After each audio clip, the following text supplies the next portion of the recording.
ಜನಕ್ಕೆ ನಮ್ಗೆ ಎಲ್ಲೋ ಒಂದ್ ಕಡೆ ತುಂಬಾ ಭಯ ಅನ್ಸುತ್ತೆ ಆ ಗೋರಿಗಳು ಅಂತ ಹೇಳಿದ್ರೆ. ಅವರ ವೇಷಭೂಷಣ ನೋಡಿನೇ ಹೆದರ್ಕೊಳ್ಳೋರು ಇನ್ನೊಂದ್ ಕಡೆ ಅವರು ಹೆಣವನ್ನ ತಿಂತಾರೆ ಅಂತ ಕೊಂದು ಬಿಡ್ತಾರೆ. ಈ ತರದ್ದೆಲ್ಲ ಒಂದು ಪರಿಕಲ್ಪನೆಗೆ ಅವ್ರನ್ನ ನೋಡಿದ ತಕ್ಷಣ ಭಯ ಪಡೋರೇ ಜಾಸ್ತಿ. ನೀವು ಹೇಳ್ದ ಹಾಗೆ ಎಲ್ಲೂ ಕೂಡ ಸಾಮಾನ್ಯವಾಗಿ ಇಲ್ಲಿ ಅವರು ಕಾಣಿಸ್ಕೊಳ್ಳೋದಿಲ್ಲ. ಪರಮೇಶ್ವರನ ಸನ್ನಿಧಾನದಲ್ಲಿ ಮಾತ್ರ ಹೆಚ್ಚಾಗಿ ಕಾಣಿಸ್ಕೊಳ್ಳುವಂಥದ್ದು. ಈಗೆಲ್ಲ ಕಮರ್ಷಿಯಲೈಸ್ ಅನ್ನೋ ಹಾಗೆ ಎಲ್ಲೋ ಒಂದ್ ಕಡೆ ಅವು ಆ ತರ ಒಂದು ಹೆಸರನ್ನು ಕೂಡ ಬಳಸ್ಕೊಂಡು ಹೋಗ್ತಾ ಇರುವಂತಹ ಜನಗಳಿದ್ದಾರೆ.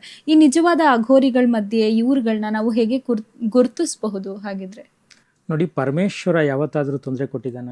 ಸದಾಶಿವ ಯಾರಿಗಾದ್ರೂ ತೊಂದರೆ ಕೊಟ್ಟಿದ್ದಾನ? ಅಥವಾ ಸದಾಶಿವ ಈಶ್ವರ ಯಾರಿಗಾದ್ರೂ ಜ್ಯೋತಿಷವನ್ನು ಹೇಳಿದ್ದಾನ? ಇದೆಲ್ಲ ಇಲ್ಲ, ಇದೆಲ್ಲ ತಪ್ಪು. ಮತ್ತು ಈಗಿನ ಪರಿಸ್ಥಿತಿಯಲ್ಲಿ ಅಘೋರಿಗಳ ಹೆಸರುಗಳನ್ನ ಬಳಸ್ಕೊಳ್ಳುವಂಥವ್ರು ತುಂಬ ಜನ ಇದ್ದಾರೆ. ಇದೆಲ್ಲ ತಪ್ಪಾಗುತ್ತೆ. ಯಾರೂ ಸಹ ಅಘೋರಿಗಳ ಹೆಸರುಗಳನ್ನ ಬಳಸ್ಕೋಬೇಡಿ. ಯಾಕೆಂದರೆ ಅಘೋರಿಗಳು ಪರಮ ಪವಿತ್ರರು. ಅವರೆಲ್ಲರೂ ಅವರು ದೇಹ ಮನಸ್ಸು ಯಾವುದೂ ಏನು ಭೇದ ಭಾವಗಳಿಲ್ದಲೇ ತಾವಾಯಿತು ತಮ್ಮ ಜೀವನವಾಯಿತು ಅಂತ ಅವ್ರ ಪಾಡಿಗೆ ಅವ್ರು ಮಾಡ್ಕೊಂಡಿದ್ರು. ಪರಮೋನ್ನತಿ ಜ್ಞಾನವನ್ನು ಪಡೆಯುವಂಥವ್ರು ಯಾರಾದರೂ ಮೊದಲಿಗರು ಅಂದರೆ ಅದು ಅಘೋರಿಗಳು, ಕಾಪಾಲಿಕರು, ಭುಜಂಗಿಗಳು ಮತ್ತು ನಾಗಬಾಬಾಗಳು. ಅವ್ರ ಪಾಡಿಗೆ ಅವ್ರು ಇರ್ತಾರೆ. ಅವ್ರ ಹೆಸರುಗಳನ್ನೆಲ್ಲ ಬಳಸ್ಕೊಂಡು ನಾನು ಇನ್ನೇನೋ ಮಾಡ್ತೀನಿ, ಅವ್ರ ಹೆಸರುಗಳನ್ನ ಬಳಸ್ಕೊಂಡು ಇನ್ನೇನೋ ನಾನು ನೋಡ್ಕೊಂಡ್ಬಿಡ್ತೀನಿ. ಅದೆಲ್ಲ ತಪ್ಪಾಗುತ್ತೆ. ಅದೆಲ್ಲ ಯಾವುದು ಸಹ ಬಳಸೋಕೆ ಹೋಗ್ಬೇಡಿ.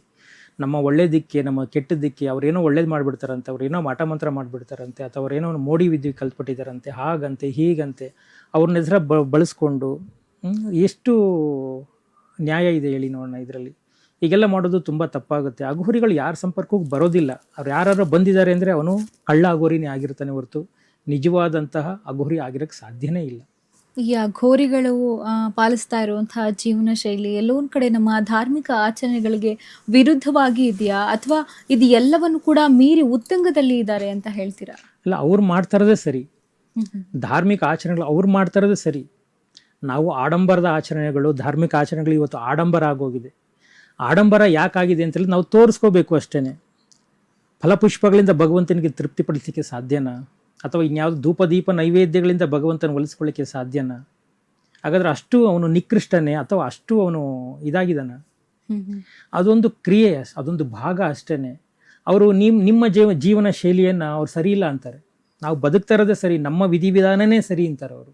ಇವರು ವಾದ ಮಾಡಿ ಅವರ ವಾದದಲ್ಲಿ ನೀವು ಗೆಲ್ಲಿಕ್ಕೆ ಆಗೋದೇ ಇಲ್ಲ. ಅವ್ರು ನಾವಿರೋದೇ ಸರಿ, ನಾವು ವಾಸ್ತವನ ತಿಳ್ಕೊಂಡಿದ್ದೀವಿ, ನಾವು ವಾಸ್ತವದಲ್ಲಿ ಬದುಕ್ತಾ ಇದ್ದೀವಿ ಅಂತಾರೆ. ನೀವು ಮಾಡ್ತಿರೋ ಜೀವನ ಸರಿ ಇಲ್ಲ, ನಿಮ್ಮ ಜೀವನ ಶೈಲಿಯೇ ಸರಿ ಇಲ್ಲ, ನೀವು ಸರಿ ಹೋಗಿ ಫಸ್ಟ್ ಅಂತಾರೆ ನಮಗೆ. ಅದಕ್ಕೆ ಯಾಕೆ ಅವರು ತದ್ವಿರುದ್ಧವಾಗಿ ಅಂತ ನಮ್ಗೆ ಅನಿಸುತ್ತೆ ಅಂದರೆ ನಾವು ಅವರ ತತ್ವಗಳನ್ನು ನಾವು ಪಾಲನೆ ಮಾಡ್ತಾ ಇಲ್ಲ. ಹಾಗಾಗಿ ಅವರ ಕ್ರಿಯಾದಿಗಳೆಲ್ಲ ನಮಗೆ ವಿಭಿನ್ನ ಅಂತ ಅನಿಸುತ್ತೆ. ಹಾಗೆಲ್ಲ ಇಲ್ಲ, ಅವ್ರು ಮಾಡ್ತಾ ಇರುವಂಥದ್ದೇ ಸರಿ. ಅವ್ರು ತುಂಬ ಚೆನ್ನಾಗಿದ್ದಾರೆ. ನಾನು ಹೇಳ್ತೀನಲ್ಲ, ಆ ಥರ ಅಘೋರಿಗಳ ಜಗತ್ತಲ್ಲೆಲ್ಲ ಇದ್ದಿದ್ರೆ ಈ ಜಗತ್ತಲ್ಲೆಲ್ಲ ಏನು ನಡೀತಾ ಇದೆ ಇದು ಯಾವುದೂ ನಡೀತಾನೆ ಇರಲಿಲ್ಲ. ಅಂದರೆ ಅವ್ರ ಪಾಡಿಗೆ ಅವ್ರು ಇದ್ದರೆ ಎಲ್ಲ ಸರಿಯಾಗೇ ಇರುತ್ತೆ. ತುಂಬಾ ಜನಗಳಿಗೆ ಸಮಾಜದ ಈ ಕಟ್ಟುಪಾಡು ಒಳಗಡೆ ಸಿಕ್ಕಾಕೊಂಡವರಿಗೆ ಈ ಅಘೋರತ್ವವನ್ನ ಅರಿತು ಎಲ್ಲೋ ಒಂದ್ ಕಡೆ ಅವರ ಸಾಂಗತ್ಯವನ್ನ ಪಡ್ಕೊಂಡಾಗ, ಸ್ವಲ್ಪ ಮಟ್ಟಿಗೆ ಜ್ಞಾನಾರ್ಜನೆ ಆದಾಗ ಅವರು ಬದುಕ್ತಾ ಇರೋ ರೀತಿ ಸರಿಯಾಗಿದೆ, ಅವ್ರು ಹೇಳ್ತಿರೋದು ಸರಿ ಇದೆ ಅಂತ ಒಳಗಡೆ ಅಂತರಾತ್ಮದಲ್ಲಿ ಹೇಳ್ತಾ ಇದ್ರು ಕೂಡ ಸಮಾಜದ ಕಟ್ಟಣೆಯಿಂದ ಅವರು ಬಹಿರಂಗವಾಗಿ ಅವ್ರು ಹೇಳ್ತಿರೋದು ಸರಿ ಅಂತ ಅವ್ರ ಜೊತೆಗೆ ನಿಂತ್ಕೊಳ್ಳೋಕೆ ಆಗದೇ ಇರೋಷ್ಟು ಮಟ್ಟಿಗೆ ಸಮಾಜ ಅದರದೇ ಆದಂತಹ ಒಂದು ಕಟ್ಟುಪಾಡುಗಳನ್ನ ಮಾಡ್ಕೊಂಡ್ಬಿಟ್ಟಿದೆ. ಹಾಗಿದ್ರೆ ಈ ಸಮಾಜದ ಕಟ್ಟುಪಾಡುಗಳು, ಅಘೋರತ್ವ ಇದನ್ನ ಹೇಳ್ಬೇಕು ಅಂತ ಹೇಳಿದ್ರೆ ಅಂದ್ರೆ ಸಮಾಜನೇ ಒಂದೇನೋ ಇವ್ರಿಗಷ್ಟೇ ಮಾಡ್ಕೊಂಡಿರುವಂತಹ ಕಟ್ಟುಪಾಡುಗಳು, ಇದ್ಯಾವುದು ಕೂಡ ಮೂಲತಃ ಬಂದಿದ್ದ ಅಲ್ಲ ಅಂತ ಹೇಳ್ತೀರಿ? ಹಾಗೆ ನೋಡಿ, ಅವರು ನೀವು ಒಳ್ಳೆ ಪ್ರಶ್ನೆ ಕೇಳಿದ್ರಿ.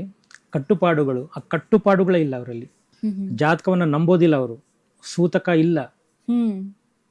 ಜಾತಕ, ಸೂತಕ, ದೇಶ, ಧರ್ಮ, ಭಾಷೆ, ಗಡಿ ಎಲ್ಲವನ್ನು ಮೀರಿದಂಥವ್ರು ಯಾರಿದ್ರು ಅಘೋರಿಗಳು.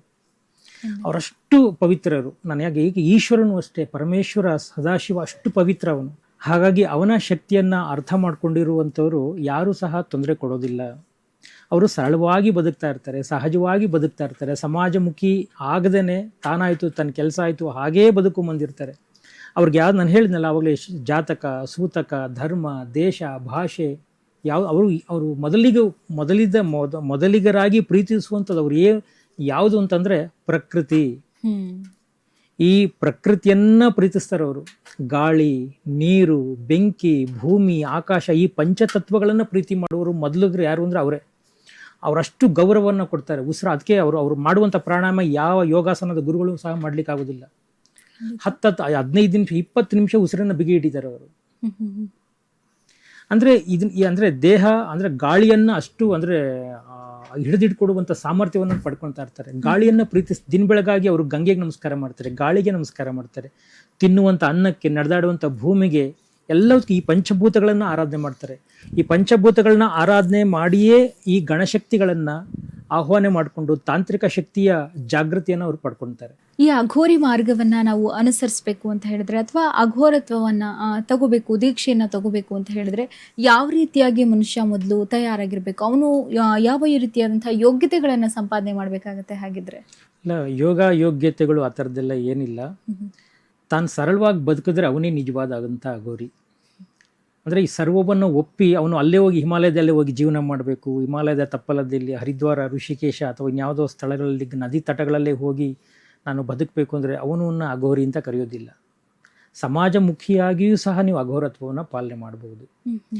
ಅಂದರೆ ಏನಂದರೆ ಅವನು ಮೊದಲು ಅವನು ನಿರ್ಧಾರ ಮಾಡಬೇಕಾಗುತ್ತೆ, ನಾನು ಯಾರು, ನಾನು ಏನು, ಈ ದೈವತ್ವ ಕಂಡುಕೊಳ್ಳೋದಿಲ್ಲ ಹೇಗೆ, ನಾನು ಹೇಗೆ ಬದುಕಬೇಕು, ಗುರುವಿನ ಸಾಂಗತ್ಯವನ್ನು ನಾನು ಹೇಗೆ ಪಡ್ಕೋಬೇಕು, ಸಿದ್ಧಿಗಳನ್ನು ನಾನು ಹೇಗೆ ಪಡ್ಕೋಬೇಕು, ಮಂತ್ರಗಳ ಶಕ್ತಿ ನಾನು ಹೇಗೆ ನೋಡಬೇಕು ಅಂದರೆ ಅಘೋರಿಯ ಪರಿಚಯ ಮಾಡ್ಕೊಳ್ಬೇಕಾಗುತ್ತೆ. ಅಘೋರಿ ಅಂತಲೇ ವೇಷಭೂಷಣ ಹಾಕಿದ ಮಾತ್ರಕ್ಕೆ ಅವನು ಅಘೋರಿ ಆಗೋದಿಲ್ಲ. ಅಘೋರಿ ನಾನು ಹೇಳಿದ್ನಲ್ಲ ಆವಾಗಲೇ, ಒಂದು ಹಂತಕ್ಕೆ ಅದೆಲ್ಲ ಬೇಕಾಗುತ್ತೆ. ಅದೆಲ್ಲ ಮೀರಿದಂಥವ್ರು ಬೇಕಾದ ಸಮಾಜಮುಖಿ ಆಗಿ ಸಾಧಿಸಿರುವಂಥವ್ರು ತುಂಬ ಜನ ಇದ್ದಾರೆ, ಸಮಾಜಮುಖಿ ಆಗದೇ ಸಾಧಿಸಿರುವಂಥವ್ರು ತುಂಬ ಜನ ಇದ್ದಾರೆ. ನಾನು ವಾಸ್ತವಿಕವಾಗಿ ನೀವು ನನ್ನನ್ನು ಕೇಳಿದ್ರೆ ಅಘೋರಿಗಳ ಬಗ್ಗೆ ಏನಾದರೂ ಕೇಳಿದ್ರೆ, ನನ್ನ ಪ್ರಕಾರ ಅದು ಒಂದು ವ್ಯರ್ಥ ಅಂತ ನಾನು ಹೇಳಲಿಕ್ಕೆ ಆಗೋದಿಲ್ಲ. ಆದರೆ ಅಷ್ಟು ಜೀವನದ ಅಂಶ ನಮ್ಮೆಲ್ಲೋ ಕಳ್ಕೊಳ್ತಾ ಇದೀವೇನೋ ಅಂತ ನಮ್ಗನ್ಸುತ್ತೆ. ಈಗ ನೋಡಿ, ಅಘೋರಿಗಳು ಅದು ಮಾಡಿಬಿಡ್ತಾರೆ, ಇದು ಮಾಡಿಬಿಡ್ತಾರೆ ಅಂತ ಅಂದರೆ ಈ ದೇಶ ಇವತ್ತೆಷ್ಟು ಹಾಳಾಗಿದೆ. ಅಷ್ಟು ಲಕ್ಷ ಸೈನಿಕರಿದ್ದಾರೆ, ಅಘೋರಿಗಳು ಹಾಗೆ ಹೀಗೆ ಅಂತಾರಲ್ಲ. ಈಗ ಹಾಗಾದರೆ ಅವರೆಲ್ಲ ಗಟ್ಟಿದ್ರು. ಈಗಿನ ಟೆಕ್ನಾಲಜಿ ಇರುವಂಥ ವಿಜ್ಞಾನ ಬಂದೂಕುಗಳೇ ಬೇಕಾಗಿಲ್ಲ. ತ್ರಿಶೂಲಗಳು ಇಟ್ಕೊಂಡು ಈಗಿನ ಕಾಲದಲ್ಲಿ ಯುದ್ಧ ಮಾಡ್ಲಿಕ್ಕೆ ಸಾಧ್ಯನಾ? ಅಘೋರಿಗಳು ಹಂಗೆ ಅವ್ರನ್ನ ಕೊಂದ್ಬಿಡ್ತಾರಂತೆ, ಹೀಗೆ ಮಾಡ್ತಾರಂತೆ, ಹಾಗೆ ಮಾಡ್ತಾರಂತೆ. ಇವತ್ತು ಟೆಕ್ನಾಲಜಿ ಬದಲಾಗಿದೆ ಕಣಯ್ಯ. ಬಂದೂಕುಗಳೆಲ್ಲ ಇವತ್ತು ವೆಪನ್ಸ್, ಒಳ್ಳೊಳ್ಳೆ ವೆಪನ್ಸ್ ಬಂದಿದೆ. ಅವ್ರು ನೋಡಿ ಬಂದು ಅಲ್ಲೆಲ್ಲೋ ಹೋಗಿ ಜೀವನ ಮಾಡೋದಕ್ಕಿಂತ ಬಂದು ಬಾರ್ಡರ್ಗಳಲ್ಲಿ ನಿಂತ್ಕೊಳ್ಳಿ, ದೇಶವನ್ನು ರಕ್ಷಣೆ ಮಾಡಿ, ಇದು ಜೀವನ. ಅದು ಒಂದು ಭಾಗದ ಅಂದರೆ ನೋಡಿ, ಅವರು ಅಘೋರಿಗಳಲ್ಲಿ ಯಾರೂ ಯುದ್ಧ ಮಾಡ್ತೀನಿ, ಅದು ಮಾಡ್ತೀನಿ, ಇದು ಮಾಡ್ತೀನಿ ಅಂತ ಯಾರೂ ಸಹ ಬರೋದಿಲ್ಲ. ಈ ತರಲೆ ಇರುವಂಥವ್ರು, ಕಳ್ಳ ಅಘೋರಿಗಳು, ಕಳ್ಳ ನಾಗಬಾಬಾಗಳು, ಇವರೆಲ್ಲರೂ ಸಹ ಈ ಥರದ ಕೆಲಸಗಳನ್ನೆಲ್ಲ ಮಾಡ್ತಾರೆ. ಅಘೋರಿಗಳು ಯಾವುದು ನಮ್ಗೆ ಸಮಾಜಮುಖಿಯಾಗಿ ಇರುವಂಥದ್ದು ಬೇಡ, ಸಮಾಜದ ಗೊಂದಲಗಳು ನಮಗೆ ಬೇಡ, ಸಂಸಾರದ ಬಂಧನ ನಮಗೆ ಬೇಡ ಅಂತ ಹೇಳ್ಬಿಟ್ಟು ಅವರು ಗುಹೆಗಳೆಲ್ಲ ವಾಸ ಮಾಡಿ ಆಧ್ಯಾತ್ಮದ ಸಾಧನೆಯನ್ನು ಮಾಡ್ತಾರೆ. ಅದು ಒಂದು ಭಾಗವಾದರೆ, ಇನ್ನೂ ನಾನು ಅಘೋರಿಗಳನ್ನ ಎಲ್ಲ ವೇಷಭೂಷಣಗಳನ್ನ ಹಾಕ್ಕೊಂಡೇ ನೀವು ಅಘೋರತ್ವವನ್ನು ಪಾಲನೆ ಮಾಡಬೇಕು ಅಂತ ಏನಿಲ್ಲ. ಸರಳವಾಗಿ ಸಹಜವಾಗಿ ನೀವು ಬದುಕಿದ್ರೆ ಸಾಕು, ಅದೇ ಒಂದು ಅಘೋರತ್ವದ ಒಳ್ಳೆಯ ಸಾಧನೆ. ಹೌದು, ಭಸ್ಮವನ್ನು ನಿಮ್ಮ ಆರೋಗ್ಯಕ್ಕೆ ಹಚ್ಕೊಳ್ಳಿ, ನೀವು ಲಂಗೋಟಿ ಕಟ್ಕೊಂಡೇ ನೀವು ಮಾಡಬೇಕು ಅಂತ ಆ ಥರದ್ದೆಲ್ಲ ಏನಿಲ್ಲ.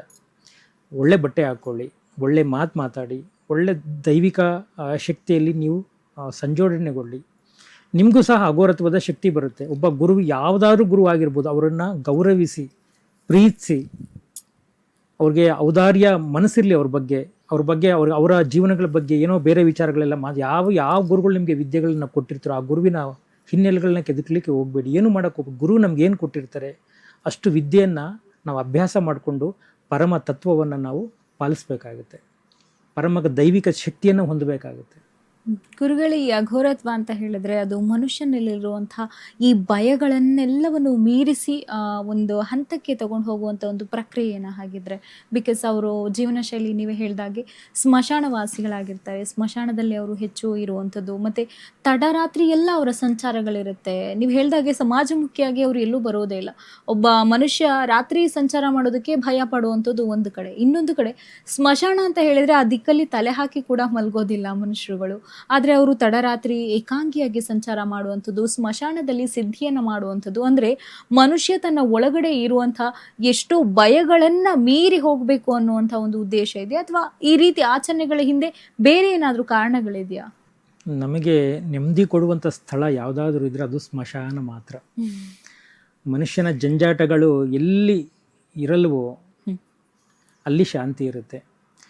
ಹಾಗಾಗಿ ಅವರು ಸ್ಮಶಾನಗಳನ್ನು ವಿಶೇಷವಾಗಿ ಆಯ್ಕೆ ಮಾಡ್ಕೊಳ್ತಾರೆ. ಯಾಕೆಂದರೆ ಸ್ಮಶಾನಕ್ಕೆ ಜನ ಬರೋದಿಲ್ಲ, ಜನ ಬಂದು ನಮಗೆ ತೊಂದರೆ ಕೊಡೋದಿಲ್ಲ ಅಂತ ಅವ್ರಿಗೆ ಗೊತ್ತು. ಹಾಗಾಗಿ ಈ ಜನ ಈ ಥರದ ಕ್ರಿಯೆಗಳಿಗೆ, ಈ ಥರದ ಜಾಗಗಳಲ್ಲಿ ಹೆದರ್ಕೊಳ್ತಾರೆ ಅಂತ ಗೊತ್ತು ಅವ್ರಿಗೆ. ಹಾಗಾಗಿ ಆ ಕ್ಷೇತ್ರಗಳಿಗೆ ಅವರು ಬರೋದಿಲ್ಲ. ಆಮೇಲೆ ರಾತ್ರಿನೇ ಯಾಕೆ ಕ್ರಿಯೆಗಳು ಮಾಡ್ತಾರೆ ಅಂದರೆ ನೋಡಿ, ನಮಗೆ 12 ಗಂಟೆ ಅಥವಾ 11 ಗಂಟೆ ರಾತ್ರಿ, 12 ಗಂಟೆ ರಾತ್ರಿ ಆಯಿತು ಅಂದರೆ ಏನೋ ಭಯ, ಏನೋ ಪ್ಯಾನಿಕ್ ಆಗ್ತೀವಿ. ಆ ಥರದ್ದೆಲ್ಲ ಅವರಿಗೆ ರಾತ್ರಿ ಹಗಲುಗಳ ವ್ಯತ್ಯಾಸಗಳೇ ಗೊತ್ತಿಲ್ಲ ಅವರಿಗೆ. ಹಗಲು ರಾತ್ರಿ ಎಲ್ಲವೂ ಒಂದೇ ರೀತಿ ಇರುತ್ತೆ ಅವರಿಗೆ. ಯಾವತ್ತೂ ಸಹ ಅವರು ಹಗಲಿಗೆ ರಾತ್ರಿಗಳನ್ನ ಭೇದ ಮಾಡೋದಿಲ್ಲ. ಒಳ್ಳೆಯ ಕ್ಷೇತ್ರ ಅಂತ ಏನಿಲ್ಲ, ಎಲ್ಲಿರ್ತಾರೆ ಅವ್ರಿಗೆ ಒಳ್ಳೆಯ ಕ್ಷೇತ್ರ. ಅದರಲ್ಲೂ ವಿಶೇಷವಾಗಿ ಸ್ಮಶಾನವನ್ನೇ ಆಯ್ಕೆ ಮಾಡ್ಕೊಳ್ತಾರೆ. ಸ್ಮಶಾನದಲ್ಲಿ ಎಲ್ಲರೂ ತಣ್ಣಗೆ ಮಲಗಿರ್ತಾರೆ, ಅವ್ರ ಜೊತೆ ಸಂವಾದ ಮಾಡ್ತಾರೆ, ಗಣಶಕ್ತಿಗಳ ಜೊತೆ ಸಂವಾದ ಮಾಡ್ತಾರೆ. ಈಶ್ವರನಿಗೂ ಸಹ ಇಷ್ಟವಾಗಿರುವಂಥ ಸ್ಥಳ ಯಾವುದಾದ್ರೂ ಇದ್ದರೆ ಅದು ಸ್ಮಶಾನ. ಇವತ್ತು ಸ್ಮಶಾನ ಅಂತ ಹೇಳಿದ್ರೆ ನಾವು ಸೂತ್ಕ ಅಲ್ಲಿ ಹೋಗಿ ಇನ್ನೇನೋ ಮಾಡಿ ಬರಬೇಕು. ಆ್ಯಕ್ಚುಲಿ ನಾವು ಸ್ಮಶಾನಕ್ಕೆ ಹೋಗಿ ಬಂದು ಸ್ನಾನ ಮಾಡಬಾರ್ದು, ಹೋಗ್ಬೇಕಾದ್ರೆ ಸ್ನಾನ ಮಾಡಿ ಹೋಗಬೇಕು ಸ್ಮಶಾನಕ್ಕೆ. ಅಷ್ಟು ಪವಿತ್ರ ಸ್ಥಾನ ಅದು ಯಾವುದು ಸ್ಮಶಾನ. ಸ್ನಾನ ಮಾಡಿ ಕೇಳ್ಕೊಳ್ಳಿ, ಸ್ನಾನ ಮಾಡಿ ನಾವು ಸ್ಮಶಾನಕ್ಕೆ ಹೋಗಬೇಕು, ಸ್ಮಶಾನಕ್ಕೆ ಹೋಗಿ ಬಂದು ಸ್ನಾನ ಮಾಡಬಾರ್ದು ಅಂತ. ಬಹುಶಃ ಅದಕ್ಕೆ ಅನ್ಸುತ್ತೆ ಎಲ್ಲ ಶವಗಳಿಗೆ ಸ್ನಾನ ಮಾಡಿಸಿ ಕಂಪ್ಲೀಟ್ ಆಗಿ ಮಡಿ ಮಾಡಿ ಸ್ಮಶಾನಕ್ಕೆ ತಗೊಂಡು ಹೋಗೋದು ಇದು ಈ ಕಾರಣಕ್ಕೋಸ್ಕರ. ಹೌದು, ನೋಡಿದಿರಲ್ವಾ, ಎಲ್ಲ ಹಾಗಾಗಿ ಶವವನ್ನು ಕಳಿಸ್ಕೊಡೋದಿಲ್ಲ. ಅಂದರೆ ಒಳ್ಳೆಯ ಕ್ಷೇತ್ರಕ್ಕೆ ಸ್ನಾನ ಮಾಡಿ ಹೋಗ್ಬೇಕಲ್ಲ. ನೀವು ದೇವಸ್ಥಾನಗಳಿಗೆ ಹೇಗೆ, ದೇವಸ್ಥಾನಕ್ಕಿಂತ 100 ಪಟ್ಟು ಒಳ್ಳೆಯ ಕ್ಷೇತ್ರ ಇದ್ರೆ ಅದು ಸ್ಮಶಾನ. ಅದನ್ನು ಘಂಟಾಘೋಷವಾಗಿ ಹೇಳಬಲ್ಲೆ. ಅಷ್ಟು ಪವಿತ್ರತೆ ಅಲ್ಲಿ ಅಹಂ ಇಲ್ಲ, ಕಿರ್ಚಾಟ ಇಲ್ಲ, ಅರ್ಚಾಟ ಇಲ್ಲ, ಸ್ವಾರ್ಥ ಏನಿಲ್ಲ, ಎಲ್ಲ ತೆಪ್ಪಗೆ ತಣ್ಣಗೆ ಮಲಗಿರ್ತಾರೆ. ಅಂಥ ಪವಿತ್ರ ಕ್ಷೇತ್ರ ಅಲ್ಲಿ. ಮತ್ತು ಸಹಜವಾಗಿ ನಾನು ಹೇಳಿದ್ನಲ್ಲ, ಆ ಥರದ ಜಾಗಗಳನ್ನೇ ಅವರು ಆಯ್ಕೆ ಮಾಡ್ಕೊಳ್ತಾರೆ. ಆ ಥರ ಜಾಗಗಳನ್ನ ಆಯ್ಕೆ ಮಾಡ್ಕೊಂಡು, ಯಾಕೆಂದರೆ ಅಲ್ಲಿ ಗೊತ್ತು ಮನುಷ್ಯ ಈ ಚಿಕ್ಕ ಪುಟ್ಟ ವಿಚಾರಗಳಿಗೆ ಹೆದರ್ಕೊಳ್ತಾನೆ, ಇಲ್ಲಿ ಈ ಜಾಗಕ್ಕೆ ಬರಲ್ಲ, ನಮಗೆ ತೊಂದರೆ ಕೊಡೋದಿಲ್ಲ, ನಮ್ಮ ಸಿದ್ಧಿ ಸಾಧನೆಗಳಿಗೆ ತೊಂದರೆ ಕೊಡೋದಿಲ್ಲ. ಹಾಗಾಗಿ ಆ ಜಾಗಗಳನ್ನ ಸೆಲೆಕ್ಟ್ ಮಾಡ್ಕೊಳ್ತಾರೆ. ಜೊತೆ ಅವ್ರಿಗೆ ಸಮಯನೂ ಸಹ ಇರೋದಿಲ್ಲ. ನಾನು ಅವಾಗಲೇ ಹೇಳಿದಾಗೆ ಸಮಯ ಇರೋದಿಲ್ಲ. ನೀವು 12 ಗಂಟೆ ರಾತ್ರಿ ಅಂತೆಲ್ಲ 12 ಗಂಟೆ ಮಧ್ಯಾಹ್ನ, ನೀವು 12 ಗಂಟೆ ಮಧ್ಯಾಹ್ನ, 12 ಗಂಟೆ ರಾತ್ರಿ. ಅವರಿಗೆ ಸಮಯದ ಭೇದ ಭಾವ ಇಲ್ಲದೆ ಅವರು ಸಾಧನೆಯನ್ನು ಮಾಡ್ತಾರೆ. ನಿಶಾಚಾರಿಗಳು ಅಂದರೆ ರಾತ್ರಿ ಹೊತ್ತು ಓಡಾಡುವಂಥವ್ರು. ಆ ಥರ ನಿಶಾಚಾರ ಏನಿಲ್ಲ, ನಾವು ಅನ್ಕೊಂಡ್ಬಿಟ್ಟಿದ್ವಿ ನಿಶಾಚಾರಗಳು ಆಗ ನೈಟೆಲ್ಲ ಓಡಾಡ್ತಾರೆ. ಹಂಗೆಲ್ಲ ಅವ್ರಿಗೆ ಹಾಗೆ ಹಗಲು ಮತ್ತು ಬೆಳಿಗ್ಗೆ ಹಗಲು ರಾತ್ರಿಗಳ ವ್ಯತ್ಯಾಸ ಇಲ್ಲದಲ್ಲೇ ಇರುವಂಥವ್ರು. ಅಂದರೆ ಹಗಲೂ ಶ್ರೇಷ್ಠ, ರಾತ್ರಿಯೂ ಶ್ರೇಷ್ಠ. ನೀವು ಎಡಾಚಾರ ಬಲಾಚಾರ ಎಲ್ಲವೂ ಶ್ರೇಷ್ಠ. ನೀವು ಯಾವುದು ಸೂತ್ಕ ಅಂತಿರೋ ಅದು ಒಳ್ಳೆಯ ದಿನ ಅಂತಾರೆ ಅವರು. ಅವರು ನಕ್ಷತ್ರಗಳಿಗೆ ತಿಥಿ ಯಾವುದಕ್ಕೂ ಹೋಗೊಡೋದಿಲ್ಲ. ಜೊತೆಗೆ ಗುರುಗಳೇ, ಈ ಅಘೋರಿಗಳು ಅಂತ ಹೇಳಿದ್ರೆ ಅವರು ಸಾಧನೆಗಳನ್ನ ಸಿದ್ಧಿಗಳನ್ನ ಮಾಡೋದಕ್ಕೋಸ್ಕರ ಈ ತರ ಜಾಗಗಳನ್ನ ಆಯ್ಕೆ ಮಾಡ್ಕೋತಾರೆ ಅಂತ ಹೇಳಿದ್ರಿ. ಅವರು ಯಾವ ರೀತಿಯಾದಂತ ಸಾಧನೆ ಮಾಡ್ತಾರೆ? ಆ ಸಾಧನೆಗಳನ್ನ ಮಾಡುವಂತ ಉದ್ದೇಶಗಳಾದ್ರೂ ಏನಿದೆ? ವಿಶೇಷವಾಗಿ ಅಘೋರಿಗಳ ಸಾಧನೆ ಏನಕ್ಕೆ ಮಾಡ್ತಾರೆ ಅಂದರೆ, ಮೂಲ ಕುಂಡಲಿನಿ ಜಾಗೃತಿನೇ ಆಗಿರುತ್ತೆ. ಆ ಕುಂಡಲಿನಿ ಜಾಗೃತಿಗೆ ಮಂತ್ರ ಮತ್ತು ಬೆಂಕಿ ಅಂದರೆ ಅಗ್ನಿ ಮತ್ತು ಶಬ್ದ, ಈ 2 ಸಂಜೋಡಣೆ ಬೇಕಾಗಿರುತ್ತೆ. ಹಾಗಾಗಿ ಅಗ್ನಿ ಮತ್ತು ಶಬ್ದಗಳ ಸಂಜೋಡಣೆಯಿಂದ ಅವರು ಈ ತಾಂತ್ರಿಕ ಕ್ರಿಯೆಗಳನ್ನು ಬಳಸ್ಕೊಂಡು, ತಾಂತ್ರಿಕ ಮಂತ್ರಗಳನ್ನು ಬಳಸ್ಕೊಂಡು ತನ್ನ ಕುಂಡಲಿಯನ್ನು ಜಾಗೃತಗೊಳಿಸ್ಕೊಳ್ತಾ ಇರ್ತಾರೆ. ಆ ಜಾಗೃತಗೊಳಿಸ್ಕೊಳ್ತಾ ಒಂದೊಂದು ಚಕ್ರಗಳ ಉದ್ದೀಪನ ಆಗ್ತಾ ಅವರು ತನಗೆ ಯಾರು, ತಾನೇನು ಎಲ್ಲ ತಿಳ್ಕೊಳ್ಳೋಕ್ಕೆ ಅದು ಅನುಕೂಲ ಆಗುತ್ತೆ. ಮಾಮೂಲಿ ಜೀವನ ಮಾಡ್ಲಿಕ್ಕೆ ಹೋದರೆ ನೀವು ಕುಂಡಲಿ ಜಾಗೃತ ಮಾಡ್ಕೊಳ್ಳಿಕ್ಕೆ ಸಾಧ್ಯ ಆಗೋದಿಲ್ಲ. ಹಾಗಾಗಿ ಅವ್ರಿಗೆ ನಿರ್ಬಂಧ ಇರೋದಿಲ್ಲ. ಹಾಗಾಗಿ ಅವರು ಕುಂಡಲಿನಿ ಜಾಗೃತ ಮಾಡ್ಕೊಳ್ಳೋಸ್ಕರವಾಗಿ ಈ ಏನು ಹೇಳ್ತಾರೆ, ಒಳ್ಳೆಯ ಕ್ಷೇತ್ರಗಳನ್ನು, ಡಿಸ್ಟರ್ಬ್ ಇಲ್ಲದೆ ಆಗಿರುವಂಥ ಮಾಡದೇ ಇರುವಂಥ ಕ್ಷೇತ್ರಗಳನ್ನು ಅವರು ಬಳಸ್ಕೊಳ್ತಾರೆ.